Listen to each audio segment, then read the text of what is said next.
y a un temps pour se taire et un temps pour parler, nous rappelle l'Écriture dans Ecclésiaste chapitre 3, verset 7.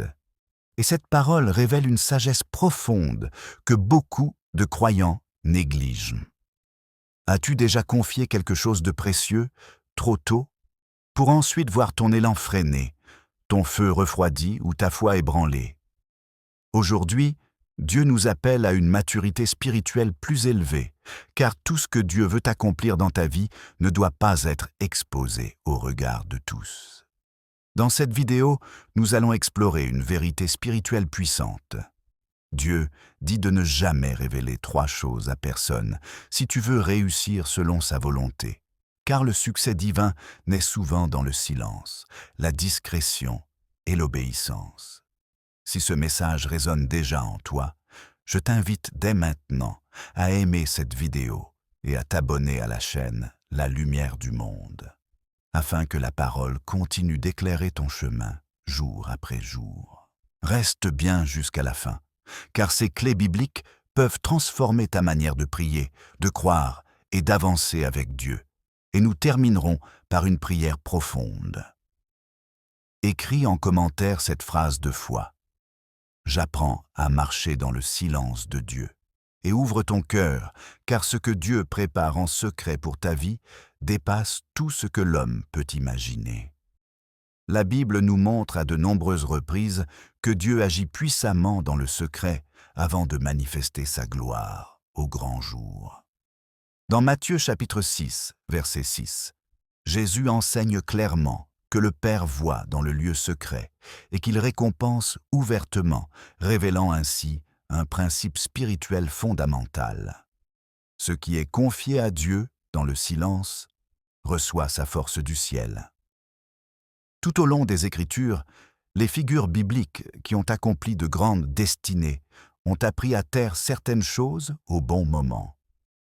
Joseph a gardé le silence dans la prison avant d'être élevé au palais, comme le montre Genèse chapitre 40 et 41.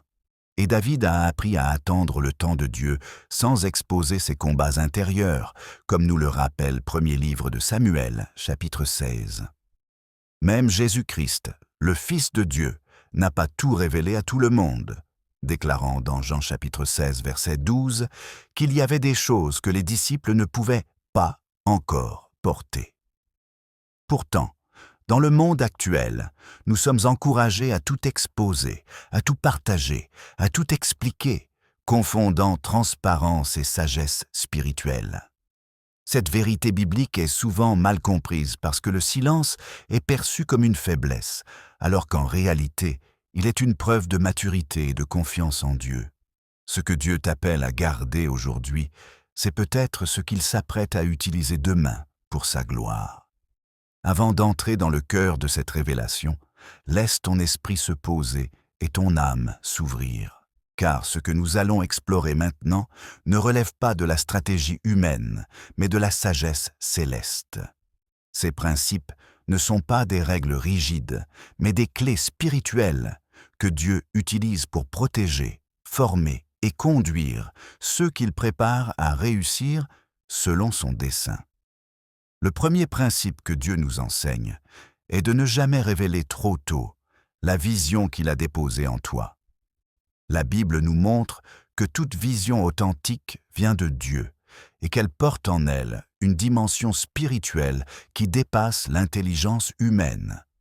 Dans Habacuc chapitre 2, verset 2, il est écrit que la vision attend son temps, elle s'accomplira certainement et ne mentira pas. Pourtant, combien de croyants ont vu leur feu s'éteindre parce qu'ils ont partagé leur vision avec des personnes incapables de la discerner spirituellement? Joseph en est un exemple frappant, car lorsqu'il a révélé ses songes à ses frères, dans Genèse chapitre 37, ceux-ci n'ont pas célébré son appel, mais l'ont rejeté, jalousé et vendu. Dieu n'avait pas cessé d'agir, mais Joseph a dû passer par des saisons douloureuses pour apprendre que la vision se protège dans le silence jusqu'à ce que Dieu lui-même l'expose. Une vision partagée trop tôt peut être attaquée par l'incrédulité, la moquerie ou la jalousie, et Dieu permet parfois ces épreuves pour nous enseigner la maturité spirituelle. Pose-toi cette question. À qui confies-tu ce que Dieu te montre dans la prière? Et ces personnes nourrissent-elles ta foi ou l'affaiblissent-elles? Le deuxième principe est de ne jamais révéler entièrement tes combats intérieurs et tes faiblesses à n'importe qui. La parole nous appelle à porter les fardeaux les uns des autres, mais elle nous appelle aussi à la sagesse. Dans Proverbes, chapitre 4, verset 23, il est écrit de garder ton cœur plus que toute autre chose, car de lui jaillissent les sources de la vie. David, pourtant oint roi, a vécu des moments de profonde détresse, mais il ne s'est pas exposé à tous. Dans les psaumes, il parle à Dieu avant de parler aux hommes, et c'est dans cette intimité que sa force se renouvelle. Jésus lui-même, dans le jardin de Gethsémane, n'a pas tout partagé avec la foule, mais seulement avec quelques disciples choisis, comme le rapporte Matthieu, chapitre 26. Révéler ses blessures à des personnes non spirituelles peut transformer une confession en vulnérabilité dangereuse, car tout le monde n'a pas la capacité de couvrir, prier et soutenir. Dieu t'invite à discerner à qui tu ouvres ton cœur, car certaines batailles doivent être confiées d'abord au Père avant d'être partagées à des frères mûrs dans la foi. Le troisième principe est de ne jamais révéler tes prochaines étapes tant que Dieu ne les a pas confirmées et établies. Dans Proverbes, chapitre 16, verset 9, il est écrit que le cœur de l'homme médite sa voie, mais c'est l'Éternel qui dirige ses pas. Beaucoup échouent non parce que Dieu n'était pas avec eux, mais parce qu'ils ont parlé avant d'avoir marché. Abraham a reçu la promesse d'une descendance nombreuse dans Genèse chapitre 12, mais il a dû apprendre à marcher par la foi avant de voir Isaac naître. Chaque annonce prématurée crée une pression inutile, car les regards extérieurs exigent des résultats avant le temps de Dieu. Le silence devient alors un espace sacré où Dieu ajuste, corrige et confirme. Ce que Dieu prépare dans l'ombre ne doit pas être exposé à la lumière tant que le ciel n'a pas donné son accord. Le quatrième principe est de ne jamais révéler l'œuvre secrète que Dieu fait dans ta transformation personnelle. La sanctification est un processus intime, parfois lent, souvent invisible. Dans deuxième épître aux Corinthiens chapitre 3 verset 18, il est écrit que nous sommes transformés de gloire en gloire par l'Esprit du Seigneur. Cette transformation n'est pas un spectacle, mais une œuvre intérieure. Moïse a passé 40 années dans le désert avant d'être envoyé délivrer Israël, et personne ne voyait ce que Dieu façonnait en lui durant ce temps. Révéler trop tôt ce que Dieu change en toi peut exposer ton processus à des jugements humains qui n'ont aucune autorité spirituelle. Dieu travaille dans le secret pour que, lorsque le moment viendra, sa gloire soit évidente et indiscutable. Le cinquième principe est de ne jamais révéler les stratégies que Dieu te donne pour réussir selon sa volonté. Dans deuxième livre des Rois, chapitre 5, Naaman attendait une solution spectaculaire, mais Dieu avait préparé une stratégie simple et humiliante. Les voies de Dieu ne sont pas toujours compréhensibles, et lorsqu'elles sont exposées à des esprits charnels, elles sont souvent méprisées. Garde les instructions de Dieu précieusement, car elles sont adaptées à ton appel et à ton temps. Si ce message t'édifie, prends un instant pour aimer cette vidéo et t'abonner à la chaîne La Lumière du Monde, afin que d'autres puissent aussi recevoir cette sagesse et marcher dans la volonté parfaite de Dieu. Ces principes ne sont pas des invitations à l'isolement, mais des appels à la sagesse. Dieu ne te demande pas de te cacher par peur, mais de te protéger par discernement. Chaque silence obéissant prépare une manifestation puissante, et chaque secret confié à Dieu devient une semence de victoire. Réfléchis à ceci. Et si le silence que Dieu t'impose aujourd'hui était la clé de la réussite qu'il te promet demain. Entrons maintenant plus profondément dans cette révélation, car derrière le silence que Dieu recommande se cachent des trésors spirituels que seuls ceux qui marchent avec lui peuvent discerner. Ce que Dieu protège par le silence, ce n'est jamais pour te priver, mais pour te préparer, t'enraciner et t'élever au moment juste, selon sa sagesse parfaite. L'une des vérités cachées des Écritures est que le silence est souvent le langage de la maturation spirituelle. Dans Ésaïe chapitre 30, verset 15, il est écrit que c'est dans le calme et la confiance que se trouve la force. Le monde associe la réussite à la visibilité, à la parole constante et à l'exposition, mais Dieu associe la réussite durable à l'obéissance silencieuse. Jésus a vécu 30 années dans l'ombre, avant d'exercer un ministère public de quelques années seulement, comme le montrent les évangiles de Luc chapitre 2 et 3. Durant ce temps caché, aucune foule ne l'acclamait, aucun miracle public n'était rapporté. Pourtant Dieu façonnait le cœur, l'identité et l'obéissance parfaite du Fils. Cela nous enseigne que le silence n'est pas un retard, mais une préparation divine. Ceux qui acceptent de garder certaines choses pour Dieu seul développent une intimité plus profonde avec lui. Et cette intimité devient la source d'une autorité spirituelle, authentique. Une autre vérité souvent mal comprise est que le silence protège contre la distraction spirituelle. Dans Néhémie chapitre 6, lorsque Néhémie reconstruisait les murailles de Jérusalem, ses ennemis tentaient constamment de le faire descendre de l'œuvre pour discuter, expliquer, se justifier. Sa réponse fut claire. Il accomplissait une grande œuvre et ne pouvait pas descendre. Révéler trop, expliquer trop, se défendre trop souvent détourne l'énergie que Dieu nous a donnée pour accomplir sa mission. Le silence devient alors une muraille spirituelle qui empêche les voix extérieures de diluer l'appel intérieur. Celui qui apprend à ne pas répondre à toutes les sollicitations humaines entend plus clairement la voix de Dieu. Il existe également une bénédiction spirituelle attachée au silence.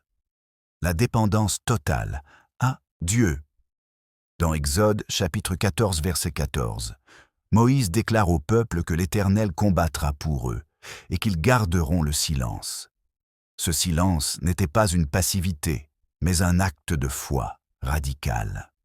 Lorsque tu ne révèles pas tes plans, tes combats ou tes stratégies à tout le monde, tu es naturellement poussé à t'appuyer davantage sur Dieu. La prière remplace l'explication, l'adoration remplace la justification et la confiance remplace l'anxiété.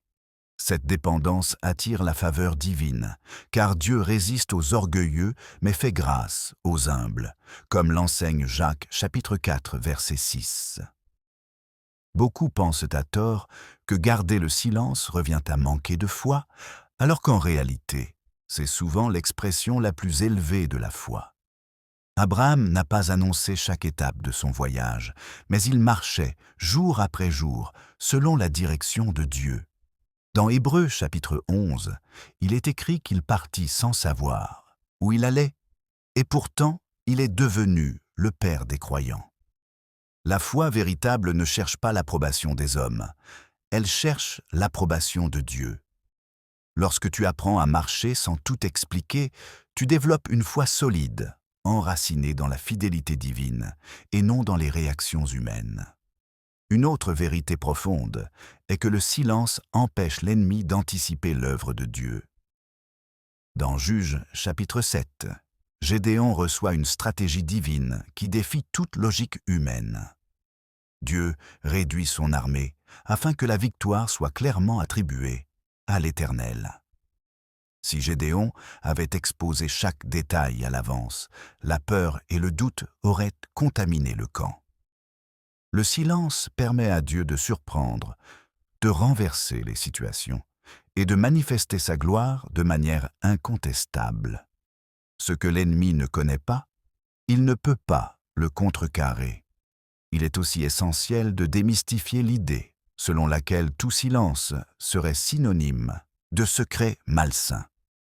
La Bible condamne les œuvres des ténèbres, mais elle honore le secret consacré à Dieu.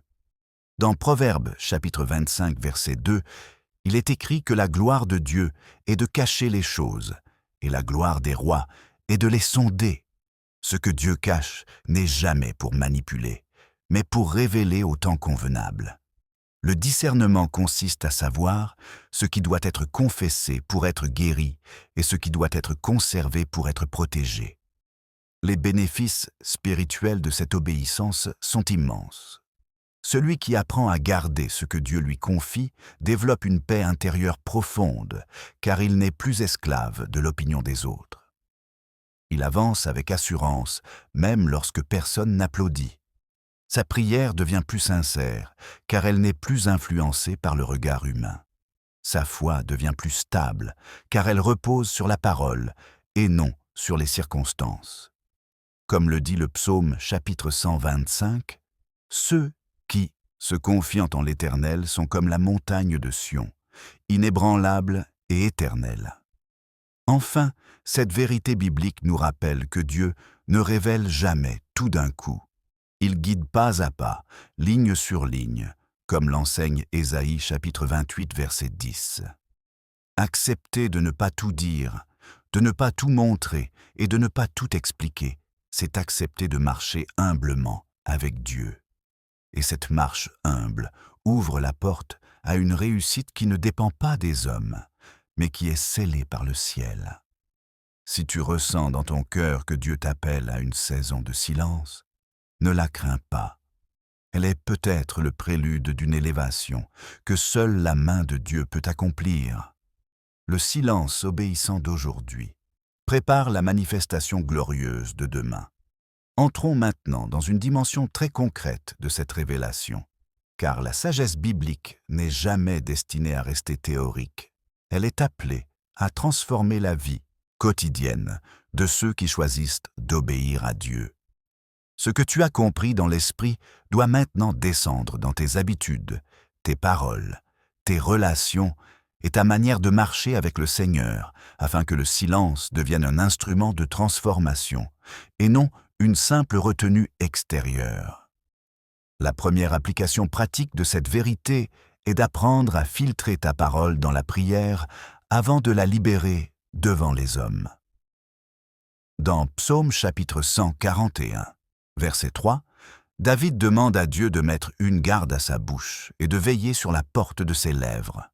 Cela signifie que chaque parole n'a pas besoin d'être dite et chaque pensée n'a pas besoin d'être partagée. Concrètement, cela t'invite à développer une discipline spirituelle où tu présentes d'abord tes projets, tes luttes et tes décisions à Dieu dans le lieu secret, avant de chercher une validation humaine. Lorsque tu prends l'habitude de prier avant de parler, tu découvres que beaucoup de choses que tu voulais révéler perdent soudain leur urgence, car Dieu t'accorde paix, clarté et direction. Cette pratique transforme ta relation avec Dieu, car tu ne le consultes plus en dernier recours, mais comme la première voix à écouter. La deuxième application consiste à discerner spirituellement ton entourage. Jésus n'a pas confié la même intimité à tout le monde, même parmi ses disciples. Dans Marc chapitre 4, verset 34, il est écrit qu'il expliquait les paraboles en privé à ses disciples, alors qu'il parlait en paraboles à la foule. Cela t'enseigne que tout le monde ne mérite pas d'accéder à ce que Dieu fait en profondeur dans ta vie. Appliquer cette vérité, c'est accepter que certaines relations doivent rester à un niveau général, tandis que d'autres, éprouvés dans la foi, peuvent recevoir une parole plus intime. Ce discernement te protège des blessures inutiles, des conseils charnels et des influences négatives qui pourraient affaiblir ton appel. La troisième application touche directement ta vie de prière. Lorsque tu choisis de moins parler aux hommes, tu parles davantage à Dieu.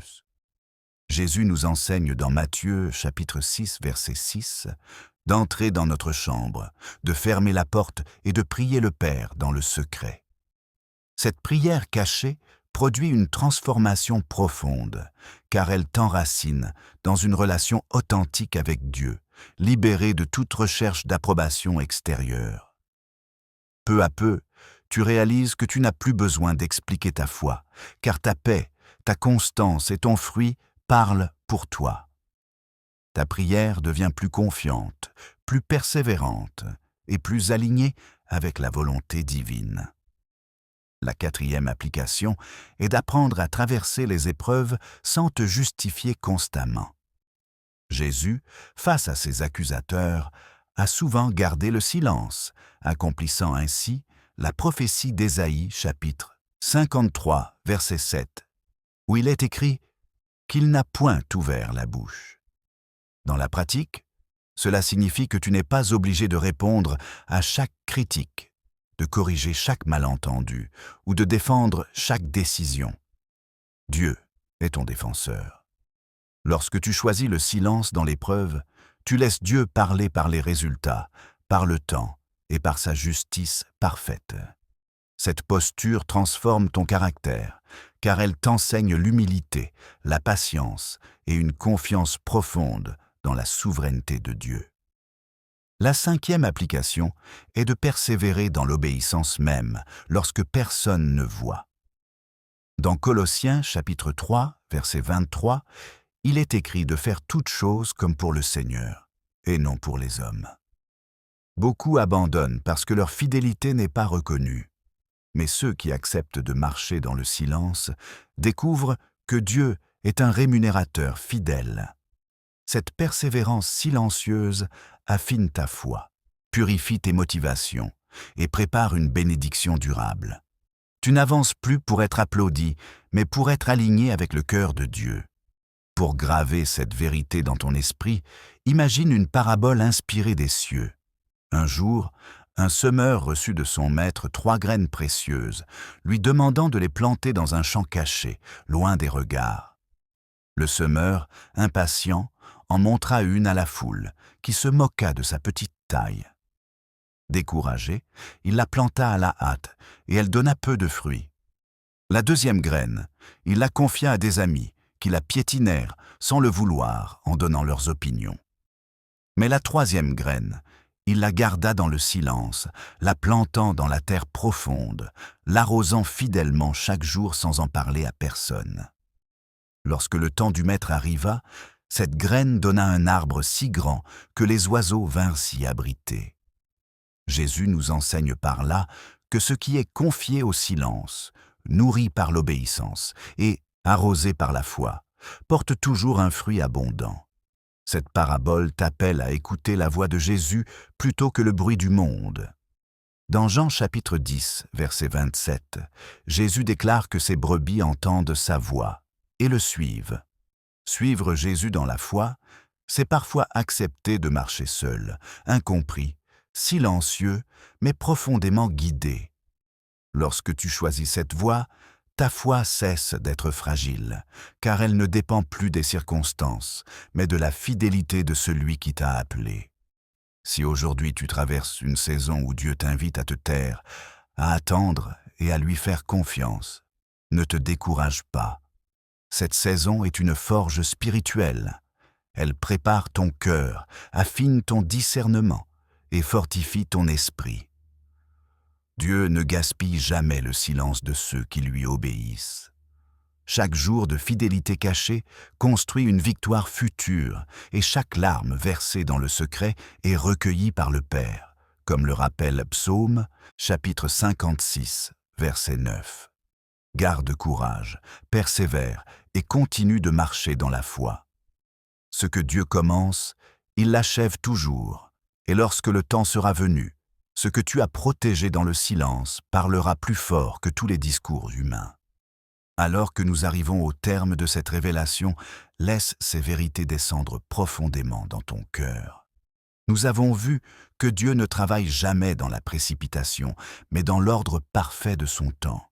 Il nous enseigne, à travers toute la Bible, que certaines choses doivent être protégées par le silence, la vision qu'il dépose en nous, les combats qu'il nous aide à traverser, les étapes qu'il prépare et l'œuvre secrète de transformation qu'il accomplit dans nos vies. Ce silence n'est pas une fuite, ni une peur des hommes, mais un acte de foi mûre, une confiance totale dans la sagesse et la souveraineté de Dieu. Comme le rappelle Philippiens, chapitre 1, verset 6.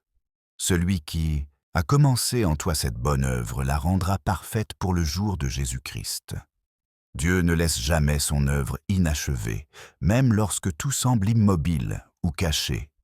Si aujourd'hui tu es dans une saison où Dieu te demande de te taire, de persévérer et de lui faire confiance, reçois cette parole comme un encouragement divin. Ce que Dieu prépare en secret dépassera toujours ce que l'homme peut produire en public. Continue de marcher dans la prière, dans l'obéissance et dans l'humilité, même lorsque personne ne comprend ton chemin. Le psaume chapitre 37, verset 5, nous exhorte à remettre notre sort à l'Éternel, à nous confier en lui et il agira. Dieu agira au temps juste, de la manière juste, pour sa gloire et pour ton bien. Prenons maintenant un moment pour nous tourner vers Dieu dans la prière. Père céleste, nous te remercions pour la sagesse de ta parole. Apprends-nous à discerner quand parler et quand nous taire, à protéger ceux que tu déposes en nous et à marcher avec confiance, même dans l'ombre. Fortifie la foi de celui qui écoute, renouvelle son espérance et accomplit parfaitement ce que tu as commencé dans sa vie. Que ton esprit le guide, le garde et le conduise vers la réussite selon ta volonté, au nom de Jésus-Christ. Amen. Si ce message a touché ton cœur, je t'encourage à le partager avec quelqu'un qui en a besoin, à écrire en commentaire ce que Dieu t'a parlé aujourd'hui et à approfondir ces vérités en méditant la parole. N'oublie pas d'aimer cette vidéo et de t'abonner à la chaîne La Lumière du Monde, afin de continuer ce chemin de foi ensemble. Marche dans la paix, persévère dans la foi et fais confiance au temps parfait de Dieu.